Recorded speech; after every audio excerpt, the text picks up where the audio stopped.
ಧರ್ಮಸ್ಥಳದ ವಿಚಾರದಲ್ಲಿ ಮಂಜುನಾಥನ ಸನ್ನಿಧಿಯಲ್ಲಿ ನಾವೆಲ್ಲ ಸೇರಿ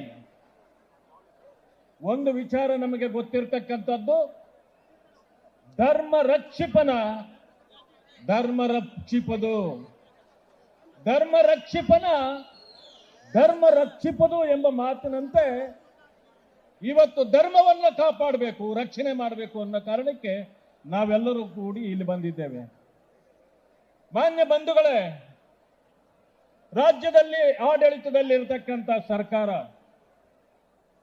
ಯಾವ ವ್ಯಕ್ತಿಗಳು ಧರ್ಮಸ್ಥಳಕ್ಕೆ ಕಳಂಕವನ್ನು ತಂದು ಹಚ್ಚಬೇಕು ಅಂತೇಳಿ ಷಡ್ಯಂತ್ರವನ್ನು ಮಾಡಿದ್ರು, ಬುರುಡೆಯನ್ನ ಇಟ್ಟುಕೊಂಡು ಇವತ್ತು ಧರ್ಮಸ್ಥಳದಿಂದ ದೆಹಲಿಯವರೆಗೆ ಬುರುಡೆಯ ಆಟ ಆಡಿದ್ರು. ಅಂತವರ ಬೆನ್ನಿಗೆ ನಿಂತ ಬುರುಡೆ ಸರ್ಕಾರದ ವಿರುದ್ಧವಾಗಿ ಇವತ್ತು ನಾವೆಲ್ಲರೂ ಕೂಡ ಸೆಟೆದು ನಿಲ್ಲಬೇಕಾಗಿದೆ. ರಾಜ್ಯದಲ್ಲಿ ಇರ್ತಕ್ಕಂಥದ್ದು ಒಂದು ಸರ್ಕಾರ ಅಲ್ಲ, ಅದು ಬುರುಡೆ ಸರ್ಕಾರ. ಬರೀ ಬುರುಡೆ ಬಿಡ್ತಕ್ಕಂಥದ್ದು ಮಾತ್ರ ಅವರ ಕೆಲಸ. ಯಾವ ವ್ಯಕ್ತಿಗಳು ಸುಮಾರು 10-15 ವರ್ಷಗಳಿಂದ ನಮಗೆ ನ್ಯಾಯ ಬೇಕು ಅಂತ ಹೋರಾಟ ಮಾಡ್ತಿದ್ರು, ಆಗ ಈ ಸರ್ಕಾರ ಅವರ ನೆರವಿಗೆ ಬರಲಿಲ್ಲ. ಈಗ ಸೌಜನ್ಯ ಕೇಸ್ಗೆ ರಕ್ಷಣೆ ಕೊಡಬಾರ್ದೆ, ಕೊಡಬೇಕು. ಆದರೆ ರಕ್ಷಣೆ ಮತ್ತು ನ್ಯಾಯ ಎಲ್ಲಿ ಸಿಗ್ತದೆ? ಧರ್ಮಸ್ಥಳದಲ್ಲಿ ಅಲ್ಲ, ನ್ಯಾಯಾಲಯದಲ್ಲಿ. ಅಲ್ಲಿ ಹೋರಾಟ ಮಾಡಬೇಕು. ನಾವು ಕೂಡ ಹೇಳ್ತೇವೆ, ಯಾರಿಗೆ ಅನ್ಯಾಯವಾದರೂ ಕೂಡ ನ್ಯಾಯ ಅವರಿಗೆ ಕೊಡ್ತಕ್ಕಂಥ ಕೆಲಸವನ್ನ ಒಂದು ಸರ್ಕಾರ ಮಾಡ್ತಕ್ಕಂಥದ್ದು ಸರಿ.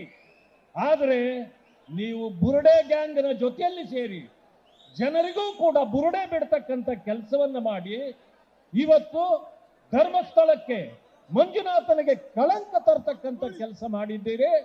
ಆದ್ರಿಂದ ಯಾವ ಹಿಂದೂ ಕಾರ್ಯಕರ್ತರು ಕೂಡ ನಿಮ್ಮನ್ನ ಕ್ಷಮಿಸಲಾರರು ಅಂತಕ್ಕಂಥ ಮಾತನ್ನ ನಾನು ಈ ವೇದಿಕೆಯಿಂದ ಹೇಳಲಿಕ್ಕೆ ಬಯಸ್ತೇನೆ. ಎಲ್ಲಕ್ಕಿಂತ ಮಿಗಿಲಾಗಿ ನಡೆದದ್ದು ಏನು? ಇವತ್ತು ನೀವು ನೋಡಿದ್ರಿ, ಕಳೆದ 1-2 ತಿಂಗಳುಗಳಲ್ಲಿ ಬೆಂಗಳೂರಿನಲ್ಲಿ RCB ಕಪ್ ಗೆದ್ದ ನಂತರ ಅವತ್ತು ಮೆರವಣಿಗೆ ಬಂದರು.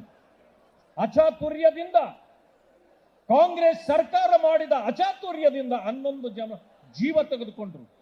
ಹಾಗೆ ಇವತ್ತು ಕೂಡ ಕಪ್ಪು ಸರ್ಕಾರ ಮಾಡಿ ಕಪ್ಪು RCB ತಗೊಂಡೋಯ್ತು. ಆದ್ರೆ ಇಲ್ಲಿ ಆಗಿರ್ತಕ್ಕಂಥದ್ದು ಅದೇ. ಇವತ್ತು ಒಂದು ಬುರುಡೆ ಹೇಳ್ತಕ್ಕಂಥವರನ್ನ ಮುಂದಿಟ್ಕೊಂಡು ಇವತ್ತು ಯಾರು ಎಡಪಂಥೀಯರಿದ್ದಾರೆ, ಈ ಎಡಪಂಥೀಯರ ಜೊತೆಯಲ್ಲಿ ಸೇರಿ ಧರ್ಮಕ್ಕೆ ಕಳಂಕ ತರ್ತಕ್ಕಂಥ, ಮಂಜುನಾಥನಿಗೆ ಕಳಂಕ ತರ್ತಕ್ಕಂಥ, ಧರ್ಮಸ್ಥಳಕ್ಕೆ ಕಳಂಕ ತರ್ತಕ್ಕಂಥ ಈ ಕಾರ್ಯಕ್ರಮ ನೀವೇನು ಮಾಡಿದ್ರಿ, ಇದನ್ನ ಇವತ್ತು ಭಕ್ತರಾಗಿ ನಾವು ಇಲ್ಲಿ ಬಿಜೆಪಿಯವರಾಗಿ ಬಂದಿದ್ದೀವಿ ಅಂತ ತಿಳ್ಕೊಳ್ಬೇಡಿ. ಇಲ್ಲಿ ಬಂದಿರತಕ್ಕಂಥ ನಾವೆಲ್ಲರೂ ಕೂಡ ಮಂಜುನಾಥನ ಭಕ್ತರಿದ್ದೇವೆ. ಮಾನ್ಯ ಪ್ರಹ್ಲಾದ್ ಜೋಶಿ ಅವರು ಬಂದಿದ್ದಾರೆ, ಕೇಂದ್ರ ಸಚಿವರು. ನಿಮ್ಮೆಲ್ಲರ ಪರವಾಗಿ ಅವರಿಗೆ ಸ್ವಾಗತವನ್ನು ಬಯಸುತ್ತೇವೆ.